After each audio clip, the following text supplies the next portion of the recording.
How do you deal with a traumatizing video popping up on your feed without a trigger warning? We always like to be independent or autonomous in our viewing choices, right? But sometimes things pop up and we don't know, we can't control that. Many among the community seeing a disturbing video widely circulated on social media over the weekend. KUAM confirming a man attempted to die by suicide in Hagatna early Saturday morning. If you are the recipient of that, the first thing I would say is if it's something that you don't think should be shared, try not to share it. Dr. Christiana Woodman is a licensed professional counselor and Guam Behavioral Health and Wellness Center's suicide prevention program Focus on Life project director. This Suicide Prevention Month, she says JBWIC is placing emphasis on changing the narrative and starting the conversation on an often stigmatized topic. I think it's very natural for you to kind of take a pause and kind of really process what have you seen and how could this impact you for the rest of the day. And if it is something that you need to process with someone else, do that,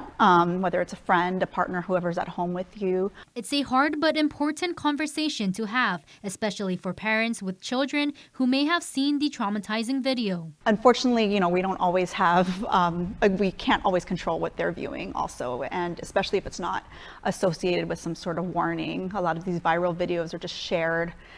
They're not screened or anything else. So if we don't have that active gauge on what our children are watching, unfortunately, talk with them, right? Hopefully our kids will tell us what they've seen if it is something that's disturbing to them. She says an honest and healthy conversation is always the way to go. It's also an educational opportunity to talk about suicide and the resources available to them. Great that you were able to have this conversation with them about it, but also if they're feeling disturbing feelings at school, like who can they go to at school if it's their school counselor.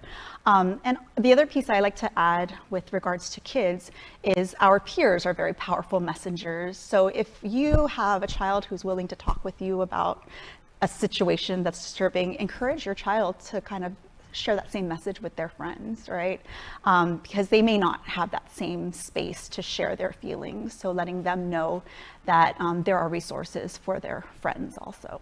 If you are feeling suicidal, talk to somebody. Call, text, or chat 988. The 988 Lifeline is available 24/7 with trained Lifeline specialists ready to assist those in need.